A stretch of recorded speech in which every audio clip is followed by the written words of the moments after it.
सुप्रभात बच्चों। आज हम अपराजिता नाम की एक कहानी पढ़ेंगे जिसकी लेखिका हैं शिवानी। शिवानी जी हिंदी की एक कहानीकार एवं उपन्यासकार थीं। शिवानी जी का वास्तविक नाम गौरा पंत था।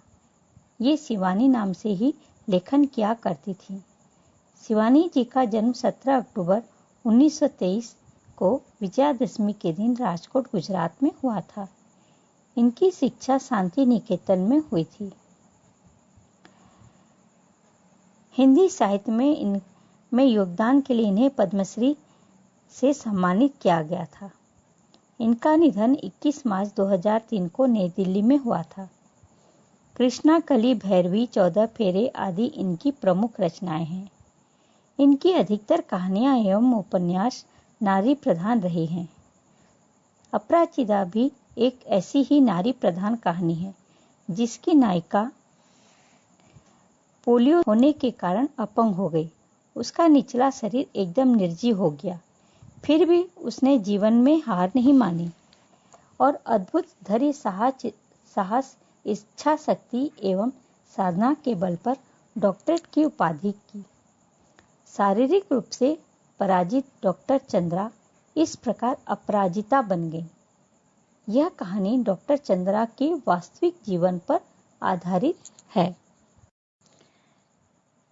आगे, कभी कभी अचानक ही विधाता हमें ऐसे विलक्षण व्यक्तित्व से मिला देता है जिसे देख स्वयं अपने जीवन की कमियां बहुत छोटी लगने लगती हैं। हमें तब लगता है कि भले ही उस अंतर्यामी ने हमें जीवन में कभी अकस्मात अकारण ही दंडित कर दिया हो, किंतु हमारे किसी अंग को हमसे विच्छिन्न कर हमें उससे वंचित तो नहीं किया।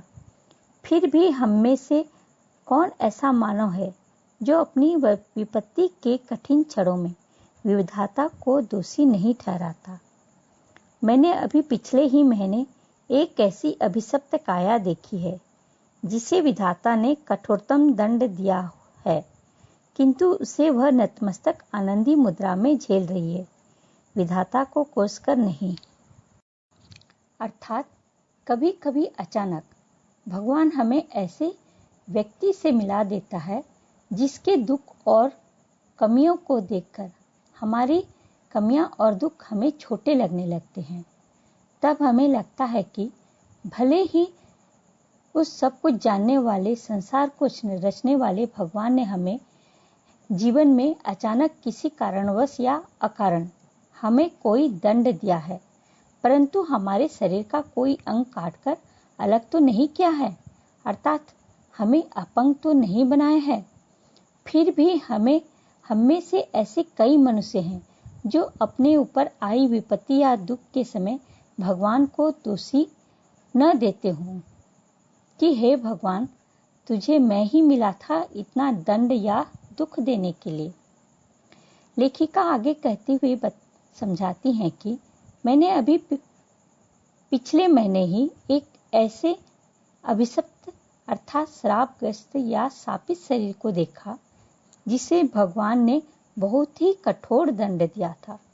फिर भी वह उस दंड या सजा को सिर झुकाकर खुशी खुशी स्वीकार करते हुए काट रही थी, न कि भगवान को कोसकर अर्थात दोष देते हुए कि आपने मेरे साथ ऐसा क्यों किया।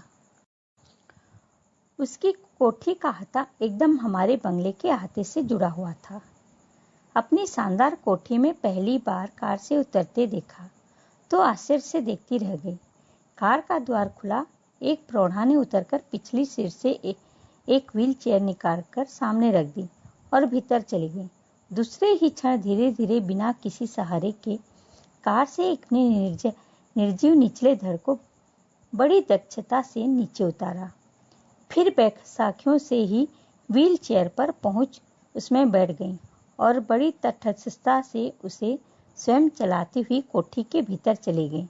मैं फिर नियत समय पर उसका यह विचित्र आवागमन देखती और आश्चर्यचकित रह जाती, ठीक जैसे कोई मशीन बटन खटखटाती अपना काम किए चली जा रही थी हो। लेखिका आगे बताते हुए कहती हैं कि उसकी कोठी, जिसे हम हवेली या बंगलो भी कह सकते हैं, का आहता अर्थात चारदीवारी हमारे बंगले की चारदीवारी से जुड़ा हुआ था। उसे मैंने अपनी शानदार कोठी में पहली बार कार से उतरते हुए देखा था, तो आश्चर्य से बस उसे देखती ही रह गई। जब एक दिन उसकी हवेली के सामने एक कार रुकती है, तो एक प्रौढ़ा अर्थात बुजुर्ग महिला पिछली सीट से उतरकर एक व्हील चेयर, आप लोगों को पता होगा कि जो लोग शारीरिक रूप से चल फिर नहीं सकते, किसी कारणवश वे लोग इस प्रकार की कुर्सियों का इस्तेमाल करते हैं, उसे वह महिला निकालकर बाहर रख देती है और कोठी के भीतर चली जाती है। दूसरे क्षण वह देखती है कि एक युवती अपने निर्जीव निचले धड़ अर्थात गर्दन से नीचे का शरीर, जिसे हम धड़ कहते हैं, बड़ी ही कुशलता पूर्वक आराम से नीचे उतारती है और बैसाखियों के सहारे व्हील चेयर तक पहुंचकर उसमें बैठ बड़े आराम से स्वयं चलाती हुई कोठी के भीतर चली गई। उसके चेहरे पर किसी भी प्रकार का कोई भाव नहीं था।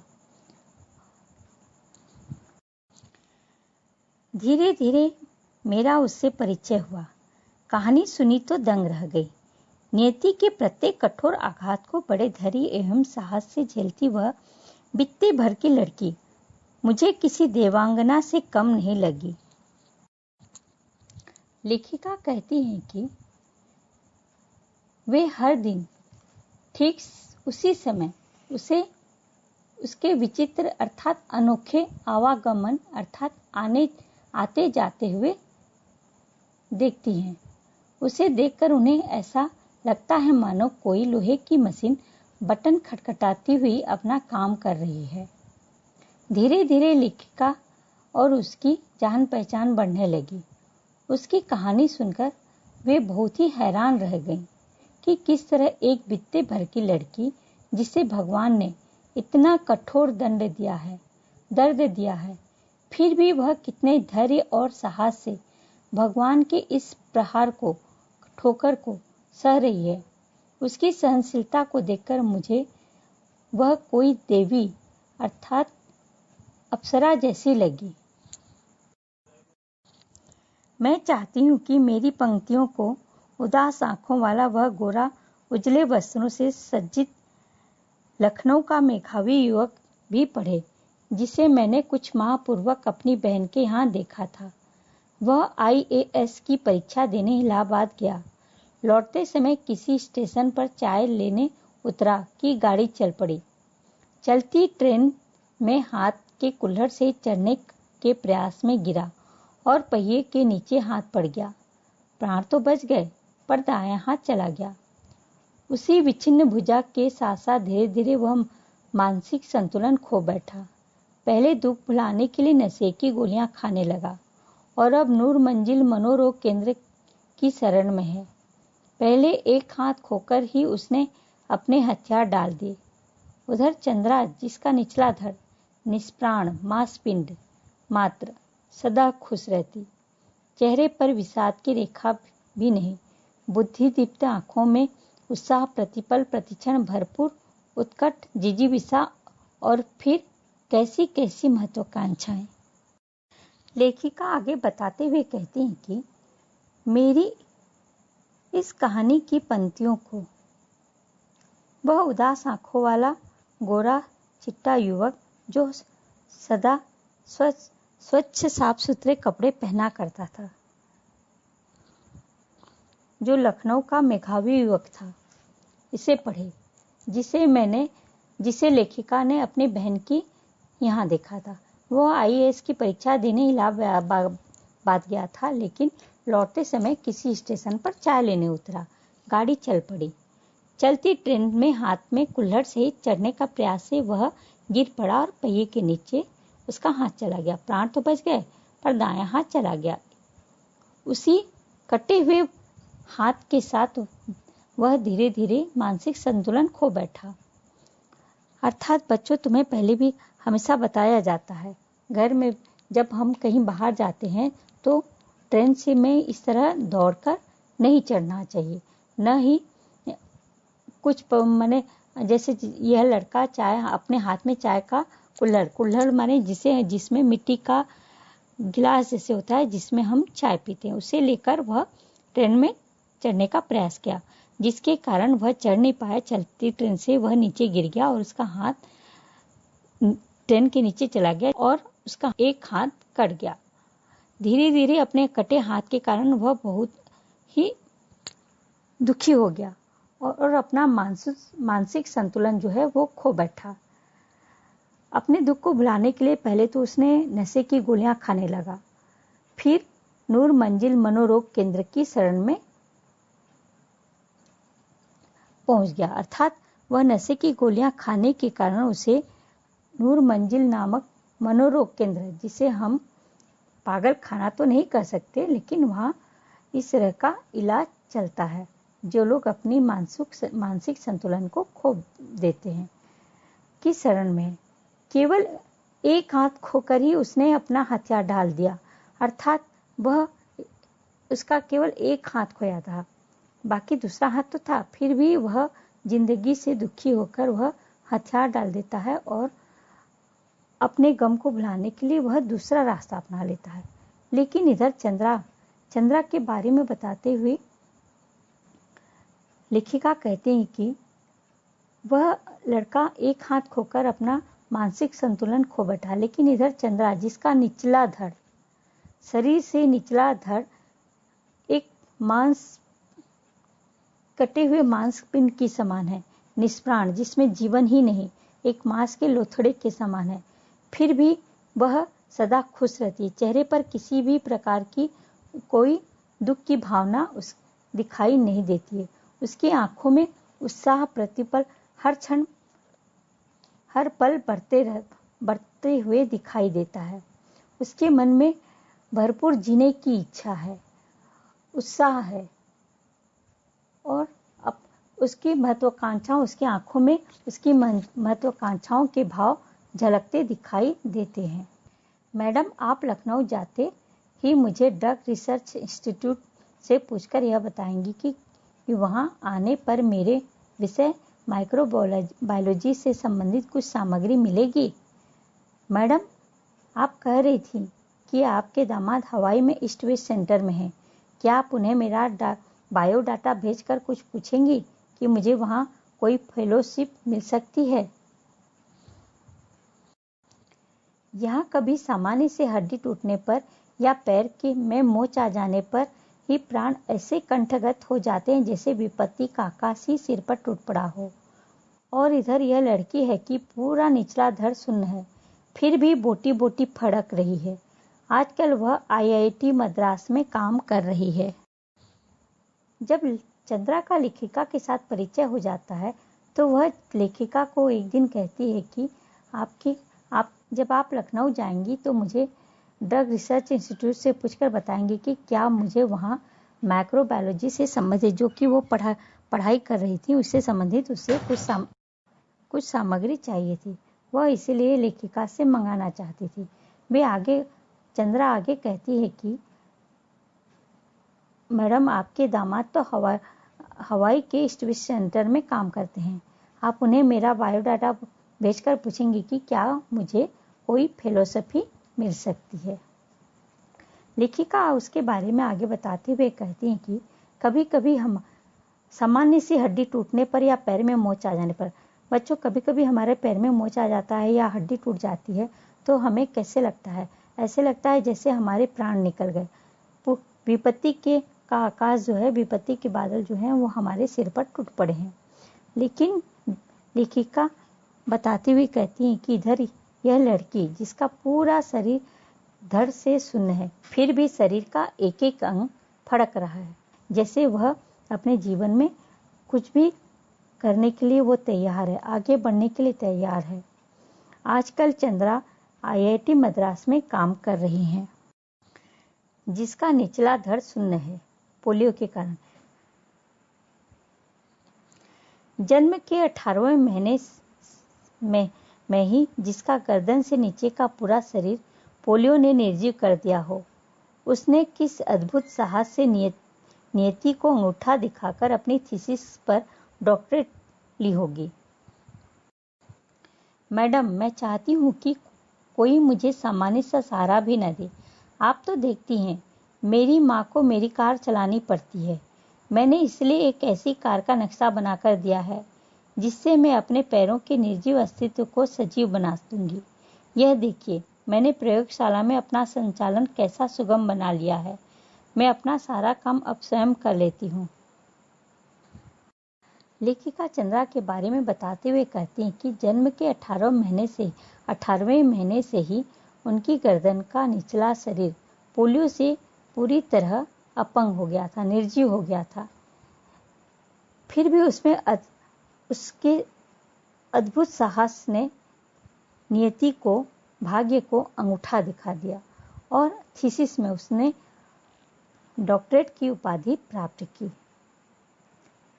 चंद्रा लेखिका से कहती हैं कि मैडम, मैं चाहती हूँ कि मुझे कोई थोड़ा सा भी सहारा न दे। मैं अपना काम स्वयं करना चाहती हूँ। आप देखती हैं कि मेरी माँ को मेरी कार चलानी पड़ती है, इसलिए मैं एक ऐसी कार का नक्शा बनाया है जिससे मैं अपने पैरों के निर्जीव अस्तित्व को सजीव बना दूंगी। अर्थात मैं अपने निर्जीव पैरों को भी उसके सहारे, अपने स्वयं के सहारे चलाकर सजीव बना दूंगी, अर्थात जीवन उसमें भर दूंगी। यह देखिए, वह दिखाते हुए कहती है कि मैंने प्रयोगशाला में अपना संचालन सुगम बना लिया है, अर्थात आसान बना लिया है। मैं वहां पे अपना काम स्वयं कर लेती हूँ बिना किसी की मदद के। उसने मुझे अपनी तस्वीरें बताई। समस्त सामग्री उसके हाथों की पहुंच तक ऐसे धरी थी कि निचला धड़ ऊपर उठाए बिना वह मनचाही सामग्री मेज पर उतार सकती थी। किंतु उसकी आज की इस पटुता के पीछे है एक सुदीर्घ कठिन अभ्यास की यातनाप्रद भूमिका। स्वयं डॉक्टर चंद्रा के प्रोफेसर के शब्दों में, हमने आज तक 2 व्यक्तियों द्वारा सम्मिलित रूप में नोबेल पुरस्कार पाने के ही विषय में सुना था, किंतु आज हम पहली बार यह बात पीएचडी के विषय में भी कह सकते हैं। देखा जाए तो यह डॉक्टरेट की संयुक्त रूप से मिलनी चाहिए। डॉक्टर चंद्रा और उनकी अद्भुत साहसी जननी श्रीमती सुब्रमण्यन को। चंद्रा अपनी कुछ तस्वीरें लेखिका को दिखा रही थी, जिसमें प्रयोगशाला में सारी सामग्री उसके हाथ के पहुंच से ऐसी आ रही थी जैसे निचला। चंद्रा अपनी कुछ तस्वीरें लेखिका को दिखा रही थी, जिसमें समस्त सामग्री उसके हाथों की पहुंच तक ऐसे धरी थी कि वह निचला धड़ ऊपर उठाए बिना ही वह मनचाही सामग्री मेज पर उतार सकती थी। अर्थात उस तस्वीर में चंद्रा अपने निचले धड़ को उठाए बिना अपनी मनचाही चीजों को वह आराम से मेज पर उतार सकती थी, किंतु उसकी आज की इस पटुता बात के पीछे एक बहुत दिनों का कठिन अभ्यास, जो कि बहुत ही कष्टप्रद था। स्वयं डॉक्टर चंद्रा के प्रोफेसर के शब्दों में, हमने आज तक 2 व्यक्तियों को द्वारा सम्मिलित नोबेल पुरस्कार पाने के विषय में सुना था, किंतु हम आज पहली बार यह बात पीएचडी के विषय में भी कह सकते हैं। अर्थात आज तक 2 व्यक्ति एक साथ नोबेल पुरस्कार पा चुके हैं, यह बात हमने सुना था। ये प्रोफेसर उन्हें कहते हैं, डॉक्टर चंद्रा के प्रोफेसर कहते हैं, किंतु वे आगे कहते हैं कि आज हम पहली बार इस बात को पीएचडी के विषय में भी कह सकते हैं। देखा जाए तो डॉक्टरेट भी संयुक्त रूप से मिलनी चाहिए। डॉक्टर चंद्रा और उनकी साहसी जननी। अर्थात जिस प्रकार नोबेल पुरस्कार संयुक्त रूप से 2 लोगों को मिलता है, उसी प्रकार ही पीएचडी की डॉक्टरेट की उपाधि भी 2 लोगों को संयुक्त रूप से मिलनी चाहिए। डॉक्टर चंद्रा और उनकी अद्भुत साहसी जननी अर्थात माँ श्रीमती सुब्रमण्यम को। 25 वर्ष तक इस सहिष्णु महिला ने पुत्री के साथ साथ कैसी कठिन साधना की। इस साधना का सुखद अंत सन 1976 में जब चंद्रा को डॉक्टरेट मिली माइक्रोबायोलॉजी में। अपंग स्त्री पुरुषों में इस विषय में डॉक्टरेट पाने वाली डॉक्टर चंद्रा प्रथम भारतीय हैं। 25 वर्ष तक सब कुछ सहने वाली यह महिला अपनी पुत्री के साथ साथ वह भी कठिन साधना कर रही थी। जिस प्रकार जो साधना उनकी बेटी जिस साधना को उनकी बेटी पीएचडी अर्थात डॉक्टरेट की उपाधि प्राप्त करने के लिए कर रही थी, वही साधना श्रीमती सुब्रमण्यम भी अपनी बेटी के साथ साथ कर रही थी। लेकिन उनकी इस साधना का, उनकी इस तपस्या का सुखद अंत 1976 में हुआ जब चंद्रा को डॉक्टरेट की उपाधि माइक्रोबायोलॉजी में डॉक्टरेट की उपाधि मिली। अपंग स्त्री पुरुषों इस विषय में डॉक्टरेट पाने वाली डॉक्टर चंद्रा प्रथम भारतीय महिला थी। जब इसे सामान्य ज्वर के चौथे दिन पक्षाघात हुआ तो गर्दन के नीचे का सर्वांग अचल हो गया। भयभीत होकर हमने इसे बड़े बड़े डॉक्टर को दिखाया। सबने एक स्वर में कहा, आप व्यर्थ पैसा बर्बाद मत कीजिए। आपकी पुत्री जीवन भर केवल गर्दन ही हिला सकती हैं। संसार की कोई भी शक्ति इसे रोगमुक्त नहीं कर सकती। ऐसा कहते कहते ही सहसा श्रीमती सुब्रमण्यम का कंठ अवरुद्ध हो गया। श्रीमती सुब्रमण्यम लेखिका को चंद्रा के बारे में बताते हुए कहती हैं कि इसे सामान्य ज्वर हुआ था, लेकिन सामान्य ज्वर के चौथे दिन ही इसे पक्षाघात हो गया। पक्षाघात माने लकवा मार गया। गर्दन से नीचे का शरीर, पूरा शरीर अचल हो गया। चंद्रा की मां आगे बताते हुए कहती हैं कि भयभीत होकर जब चंद्रा का गर्दन से नीचे का शरीर पूरी तरह से अचल हो गया, काम करना बंद हो गया, तो वे भयभीत होकर उन्हें बड़े से बड़े डॉक्टर को दिखाया। सबने एक ही स्वर में कहा कि आप बेकार का पैसा बर्बाद मत कीजिए।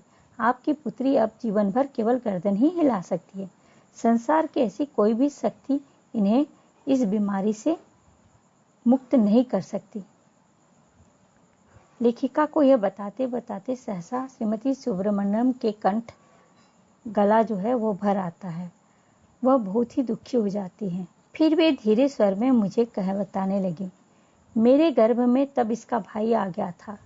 इसके भयानक अभिशाप के बावजूद मैंने कभी विधाता से यह नहीं कहा कि प्रभु इसे उठा लो। इसके इस जीवन से तो मौत भली है। मैं निरंतर इसके जीवन की भीख ही मांगती रही। केवल सिर हिलाकर यह इधर उधर देख भर सकती थी। न हाथों में गति थी, न पैरों में। फिर भी मैंने आशा नहीं छोड़ी। एक ऑर्थोपेडिक सर्जन की बड़ी ख्याति सुनी थी, वहीं ले गई। श्रीमती सुब्रमण्यम फिर से धीमे स्वर में बताने लगी, जब इसे इस प्रकार का पक्षाघात हुआ, लकवा मारा, तब उस समय इसका भाई मेरे गर्भ में आ गया था। इसके इस भयानक अभिशाप के बावजूद भी मैंने कभी भी भगवान से यह नहीं कहा कि भगवान इस बच्ची को उठा लो, अपने पास बुला लो। इसके जीवन के लिए, इसके इस जीवन से इसकी मौत ही भली है। इसके कष्ट को मैं नहीं सह सकती। ऐसा मैंने कभी भी भगवान से नहीं मांगा। मैं तो निरंतर भगवान से इसके जीवन की भीख ही मांगती रही। यह केवल अपने सिर को हिलाकर इधर उधर देख सकती थी। इसके हाथों में गति थी, न पैरों में। इसके न हाथ काम करते थे, न ही पैर। फिर भी मैंने आशा नहीं छोड़ी इसे ठीक करने के लिए। एक ऑर्थोपेडिक अर्थात हड्डियों के डॉक्टर की बहुत ही प्रसिद्धि सुनी थी। मैं इसे उसी के पास ले गई। 1 वर्ष तक कष्ट साध्य उपचार चला और एक दिन स्वयं ही इसके ऊपरी धड़ में गति आ गई। हाथ हिलने लगे, नन्ही उंगलियां मुझे बुलाने लगी। निर्जीव धड़ को मैंने सहारा देकर बैठाना सिखा दिया। 5 वर्ष की हुई तो मैं ही इसका स्कूल बनी। मेधावी पुत्री की विलक्षण बुद्धि ने फिर मुझे चमत्कृत कर दिया, जैसे सरस्वती उसके जीवाग्र में बैठ गई हूँ। बेंगलुरु के प्रसिद्ध माउंट कार्मेल में इसे प्रवेश दिलाने के लिए मुझे कॉन्वेंट के द्वार पर लगभग धरना ही देना पड़ा। श्रीमती सुब्रमण्यम लेखिका को चंद्रा के बारे में बताते हुए आगे कहती हैं कि उस हड्डी के डॉक्टर जिसकी प्रसिद्धि मैंने सुनी थी, वहां इसे ले जाने के बाद 1 वर्ष तक बहुत ही कष्टदायक इलाज चला। फिर एक दिन स्वयं ही इसका ऊपरी धड़ में गति आ गई, उसमें हलचल होने लगी। यह धीरे धीरे हाथ हिलाने लगी, अपनी उंगलियों से मुझे बुलाने लगी। निचले धड़ को मैं धीरे धीरे सहारा देकर उसे बैठाना सिखाने लगी। यह जब 5 वर्ष की हुई तो मैं ही इसकी स्कूल बन गई, अर्थात मैं इसे घर में पढ़ाने लगी। मेरी मेघावी पुत्री की विलक्षण अद्भुत बुद्धि ने मुझे आश्चर्यचकित कर दिया। मुझे ऐसा लगा जैसे स्वयं सरस्वती इसके जीव में आकर बैठ गई हैं। मैं इसे जो भी सिखाती वह तुरंत ही यह समझ जाती, जान जाती। बेंगलुरु के प्रसिद्ध माउंट कार्मेल में इसे जब मैं प्रवेश दिलाने के लिए ले गई तो उन्होंने मना कर दिया। मुझे इसके लिए इसे वहां पे प्रवेश दिलाने के लिए कॉन्वेंट के द्वार पर धरना ही देना पड़ा, अर्थात मैंने वहीं हड़ताल कर दी। नहीं मिसेस सुब्रमण्यम, मदर ने कहा, हमें आपसे पूरी सहानुभूति है, पर आप ही सोचिए, आपकी पुत्री व्हीलचेयर लेकर कौन पूरे क्लास में घुमाता फिरेगा। आप चिंता न करें मदर, मैं हमेशा इसके साथ रहूंगी। और फिर सभी कक्षाओं में अपंग पुत्री की कुर्सी की परिक्रमा मैं स्वयं कराती। जब मैंने कॉन्वेंट के द्वार पर धरना दिया तब मुझे वहां की प्रिंसिपल साहिबा ने बुलाया और मुझे समझाते हुए कहा कि नहीं मिसेस सुब्रमण्यम, मुझे आपसे पूरी सहानुभूति है, लेकिन आप ही जरा सोचिए, आपकी पुत्री की व्हीलचेयर को पूरी कक्षा में कौन यहाँ से वहां घुमाता फिरेगा। तब मैंने मदर से यह निवेदन किया कि मदर, आप इसकी चिंता न करें, मैं हमेशा इसके साथ ही रहूंगी और सभी कक्षाओं में मैं इसकी व्हीलचेयर को लेकर मैं ही जाऊंगी।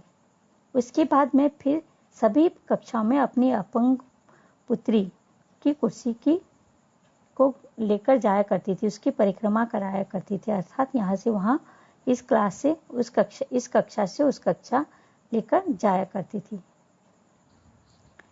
वे पीरियड दर पीरियड उसके पीछे खड़ी रहती।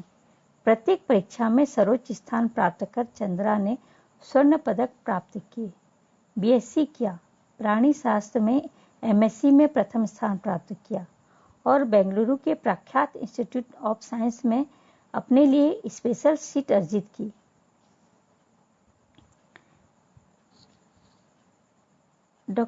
श्रीमती सुब्रमण्यम हर पीरियड दर पीरियड, अर्थात कक्षा के हर कालखंड में, जिसे हम प्रथम पीरियड, द्वितीय पीरियड के नाम से अपने कक्षाओं में जानते हैं, उसके पीछे खड़ी रहती थी और प्रत्येक परीक्षा में डॉक्टर चंद्रा सर्वोच्च स्थान प्राप्त करती गई। उन्हें स्वर्ण पदक भी प्राप्त हुए। उन्होंने बीएससी किया, प्राणी शास्त्र में उन्होंने एमएससी में भी प्रथम स्थान प्राप्त किया और बेंगलुरु के प्रख्यात इंस्टीट्यूट ऑफ साइंस में उन्होंने अपने लिए एक स्पेशल सीट अर्जित कर ली, अपने इसी तरह अच्छी पढ़ाई के बलबूते। केवल अपनी निष्ठा, धैर्य एवं साहस से 5 वर्ष तक प्रोफेसर सेठाना के निर्देशन में शोध कार्य किया। इसी बीच माता पिता ने पेंसिल्वानिया से व्हीलचेयर मंगवा दिया, जिसे डॉक्टर चंद्रा स्वयं चलाती हुई पूरी प्रयोगशाला में बड़ी सुगमता से घूम सकती थी। लेदर जैकेट के कठिन जीरा बख्तर में कसी उस हंसमुख लड़की को देख मुझे युद्ध क्षेत्र में डटे राणा सांगा का ही स्मरण हो आता था। छत विछत शरीर, असंख्य घाव, किंतु आभा मंडित भव्य मुद्रा। डॉक्टर चंद्रा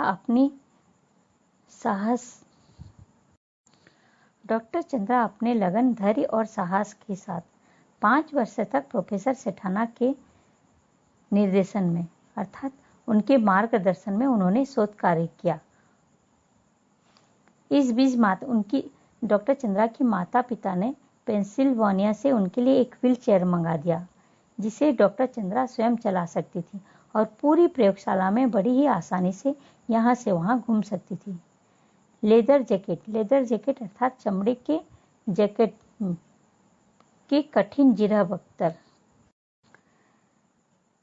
अर्थात कवच के समान कसी हुई पहनी हुई हंसमुख लड़की को देखकर मुझे ऐसा प्रतीत हो रहा था उस तस्वीर में, जैसे युद्ध क्षेत्र में डटे राणा का ही स्मरण हो आता था। छत विच्छत अर्थात पूरी तरह से घायल शरीर, कटा फटा अंग, फिर भी चेहरे में एक तेज झलक रहा था, एक भव्य मुद्रा में। ऐसी ही डॉक्टर चंद्रा मुझे नजर आ रही थी। मैडम, आप तो लिखती हैं, मेरी कविताएं देखिए, कुछ दम है क्या इनमें? मैंने जब ये कविताएं देखी तो आंखें भर आईं। जो उदासी उसके चेहरे पर कभी नहीं आने पाई, वह अनजाने ही उस कविता में छलक आई थी। फिर उसने अपनी कढ़ाई बुनाई के सुंदर नमूने दिखाए। लड़की के दोनों हाथ जैसे दोनों पैरों का ही काम करते हों, निरंतर मशीन खटखट में चलते रहते हैं।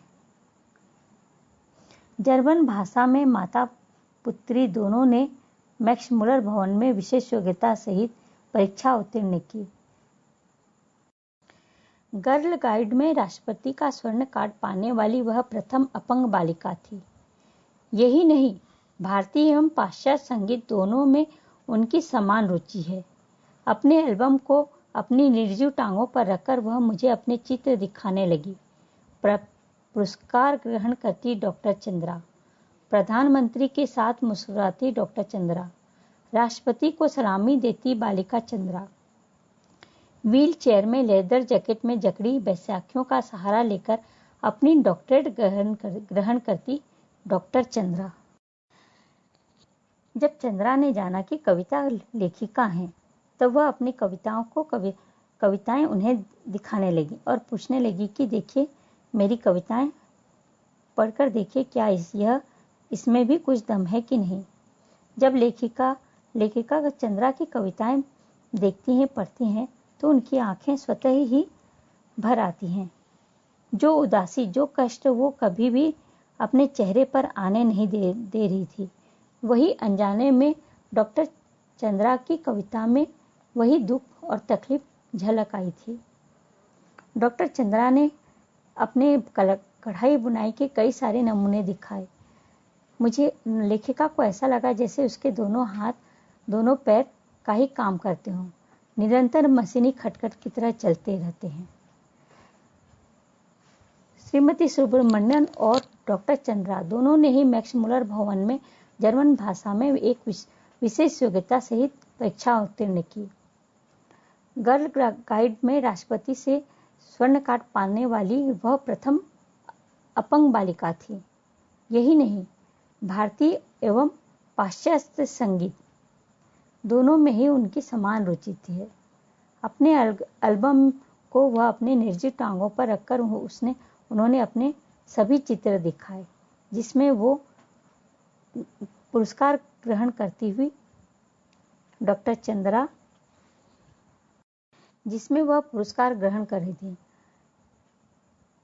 कभी वह प्रधानमंत्री के साथ मुस्कुराती हुई डॉक्टर चंद्रा, राष्ट्रपति को सलामी देती हुई बालिका चंद्रा और व्हील चेयर में लेदर जैकेट में जकड़ी बैसाखियों का सहारा लेकर डॉक्टरेट की उपाधि ग्रहण करती हुई डॉक्टर चंद्रा उन तस्वीरों में दिख रही थी।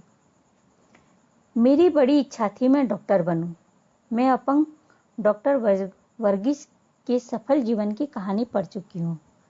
परीक्षा में सर्वोच्च स्थान प्राप्त करने पर भी मुझे मेडिकल में प्रवेश नहीं मिला। कहा गया, मेरा निचला धड़ निर्जीव है, एक सफल शल्य चिकित्सक नहीं बन पाऊंगी। किंतु डॉक्टर चंद्रा के प्रोफेसर के शब्दों में मुझे यह कहने में रंग मात्र भी हिचकिचाहट नहीं होती कि डॉक्टर चंद्रा ने विज्ञान की प्रगति में महान योगदान दिया है। चिकित्सा ने जो खोया है वह विज्ञान ने पाया है। डॉक्टर चंद्रा अपने बारे में बताते हुए कहते हैं कि मेरी बहुत इच्छा थी कि मैं डॉक्टर बनूं। मैंने अपंग डॉक्टर वर्गीस की सफल जीवन कहानी पढ़ी। उसी से प्रेरणा प्राप्त कर मैं भी डॉक्टर बनना चाहती थी। मैंने परीक्षा में भी सर्वोच्च स्थान प्राप्त किया, पर मुझे मेडिकल में प्रवेश नहीं मिला। उन्होंने कहा कि मेरा निचला धड़ निर्जीव है, मैं एक सफल शल्य चिकित्सक नहीं बन सकती। शल्य चिकित्सक अर्थात वह डॉक्टर जो ऑपरेशन करते हैं। किंतु डॉक्टर चंद्रा के प्रोफेसर के शब्दों में अर्थात डॉक्टर चंद्रा के प्रोफेसर यह बताते हैं कि मुझे यह कहने में थोड़ी भी हिचकिचाहट नहीं होती कि डॉक्टर चंद्रा ने विज्ञान की प्रगति में महान योगदान दिया है, लेकिन चिकित्सा ने जिसे खोया है उसे विज्ञान ने पाया है, चंद्रा की मेहनत और परिश्रम के बल पर। चंद्रा के एल्बम के अंतिम पृष्ठ में है उनकी जननी का बड़ा सा चित्र, जिसमें वे जेसी बेंगलुरु द्वारा प्रदत्त एक विशिष्ट पुरस्कार ग्रहण कर रही हैं, वीर जननी का पुरस्कार। बहुत बड़ी बड़ी उदास आंखें, जिनमें स्वयं माँ की व्यथा भी है और पुत्री की भी। अपने सारे सुख त्याग कर नित्य छाया बनी पुत्री की पहिए लगी कुर्सी के पीछे चक्र सी घूमती जननी। नाक के दोनों ओर हीरे की 2 जगमगाती लौंग, अधरों पर विजय का उल्लास, जूड़े में पुष्प वेणी। मेरे कानों में उस अद्भुत साहसी और जननी शारदा सुब्रमण्यम के शब्द अभी भी जैसे गूंज रहे हैं। ईश्वर सब द्वार एक साथ बंद नहीं करता, यदि एक द्वार बंद करता है तो दूसरा द्वार खोल देता है। डॉक्टर चंद्रा के एल्बम के अंतिम पृष्ठ में उनकी माता का बड़ा सा चित्र था, जिसमें वे जेसी बेंगलुरु द्वारा प्रदत्त एक विशिष्ट पुरस्कार ग्रहण कर रही थी, अर्थात एक विशेष पुरस्कार ग्रहण कर रही थी, वीर जननी का पुरस्कार। बहुत बड़ी बड़ी उदास आंखें, उन आंखों में स्वयं एक माँ का कष्ट था और पुत्री का भी कष्ट था। वे अपने सारे सुख को त्याग कर नित्य छाया बनी अपनी पुत्री के पहिए लगी कुर्सी के पीछे चक्र की भांति घूमती रहीं। उनकी नाक के दोनों ओर हीरे की 2 जगमगाती लौंग पहनी हुई थी। उनके अधरों पर विजय का उल्लास अर्थात अपनी पुत्री की सफलता का उल्लास था, खुशी थी। उनके जूड़े में फूलों का गजरा लगा हुआ था। लेखिका आगे बताते हुए कहती हैं कि उनके कानों में उस अद्भुत अद्वितीय साहसी जननी शारदा सुब्रमण्यम के शब्द जैसे अभी भी गूंज रहे हैं। उन्होंने कहा था, ईश्वर जब सब द्वार एक साथ बंद नहीं करता, यदि एक द्वार बंद करता भी है तो दूसरा द्वार खोल देता है।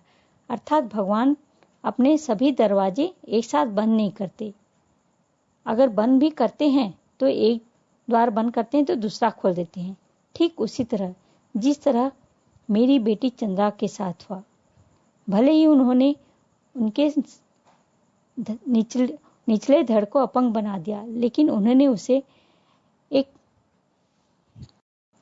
उन्हें साहस दिया, धैर्य दिया, कुछ पाने का लगन दिया, और आज मेरी बेटी अपनी मेहनत और साहस के जरिए अपने लक्ष्य को प्राप्त कर पाई, भले ही उसने इतने सारे कष्ट सहे।